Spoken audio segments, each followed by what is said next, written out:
गृह वधू के अरमान, housewife emotional story in Hindi. Aanchal हमारी कहानी का मुख्य किरदार है। आंचल लाखों औरतों की तरह एक गृह वधू हैं और संयुक्त परिवार में रहने वाली एक महिला है। नित्य प्रतिदिन प्रातःकाल उठकर घर के सभी चीज़ों का ध्यान रखती है। आंचल के परिवार में 7 सदस्य हैं। देवर, ननंद, पति, सास ससुर और 2 बच्चे हैं। सभी की छोटी बड़ी ज़रूरतों का ध्यान रखना उसका परम कर्तव्य है। सुबह पति के ऑफिस जाने के लिए टिफ़िन, सास ससुर की मालिश, दवा से लेकर बच्चों का गृह कार्य यानी होमवर्क सारे काम काज करती हैं। भारत में फीसदी औरतें परिवार का ध्यान रखना और दफ्तर के सारे काम बखूबी निभाती हैं।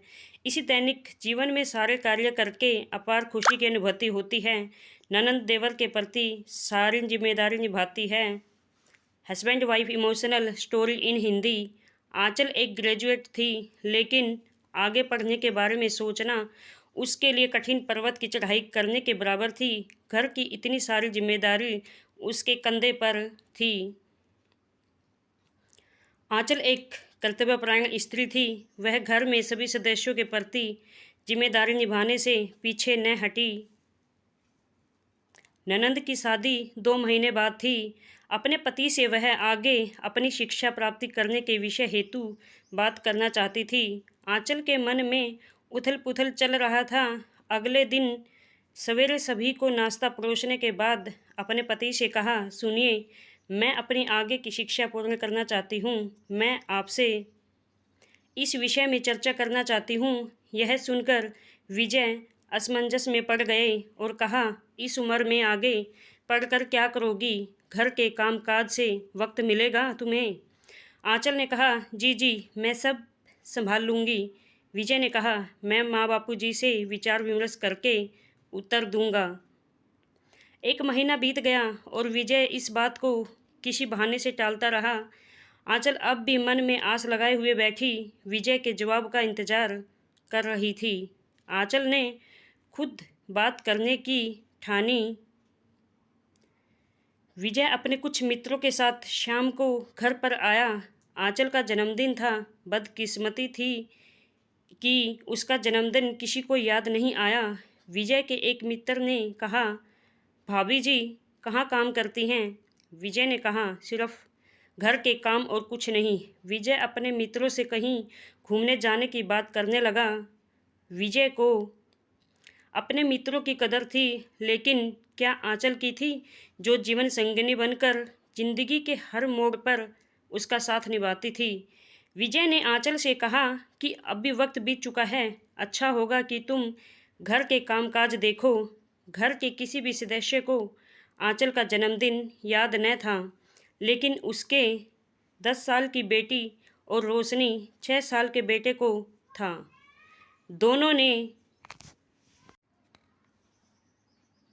फूल और जन्मदिन का विशेष कारण देकर माँ को जन्मदिन की ढेर सारी बधाई दी।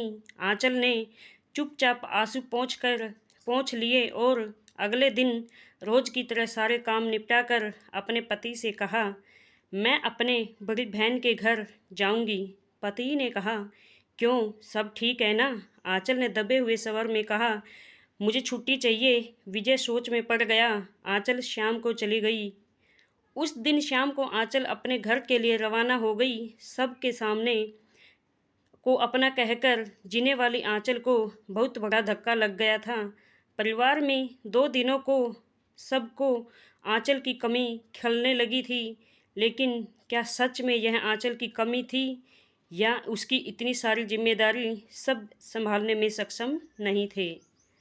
आल्सो रीड माँ का घर, एक इमोशनल कहानी, new moral and emotional Hindi story. Aanchal हर मध्यम वर्गीय स्त्री की तरह घर को जोड़कर रखने वालों में से थी, लेकिन वह खुद 4 दिनों में वापस आ गई थी। लेकिन मन में यह दुख अवश्य था कि किसी ने भी उसे या उसके सपनों की कदर नहीं की। उसने अपनी ज़िंदगी में समझौता कर लिया और फिर से परिवार की देखरेख में जुट गई। आखिर में उसने विजय से यह कहा, सुनिए, मैं अपनी बेटी रोशनी के साथ ऐसा कुछ नहीं होने दूंगी। वह अपनी पढ़ाई जरूर पूरी करेगी और एक काबिल इंसान बनेगी। विजय इसके आगे कुछ नहीं कह पाया और वहाँ से चला गया। आंचल के अरमानों को किसी ने न समझने का प्रयास न किया। यह हालत सिर्फ आंचल की नहीं बल्कि कई लाखों औरतों की है जो चुपचाप अपने अरमानों का गला घोंटकर परिवार की सारी जिम्मेदारी निभाती है। यह हमारे समाज की विंड बना है। ज़्यादातर देखा जाए तो सिर्फ औरतों के सपनों की बलि चढ़ती है। पतिदेव, कभी तो इस स्मार्टफोन को छोड़ दो। हर टचिंग स्टोरी इन हिंदी। अगर वह अपने सपनों को जीने की कोशिश करती है तो उसे स्वार्थी कहकर कोसा भी जाता है। यह समाज की सोच की ओर इशारा करता है। यह समाज के सोच की ओर इशारा करता है। अच्छी सोच अच्छे समाज को जन्म देती है। अच्छे समाज से घर परिवार की नींव होती है। आंचल ने मन ही मन में यह चुनाव कर लिया था कि वह अपनी बेटी के सपनों के साथ कोई समझौता नहीं करेगी। स्त्री के अरमान सिर्फ किताबों तक सिमट कर नहीं रहना चाहिए। अब वक्त आ गया है कि हम सब मिलकर उनके दबे हुए अरमानों को पंख दें। नारी शक्ति के नारे से नहीं बल्कि इन विषयों पर गंभीरता से सोचने का वक्त आ गया है।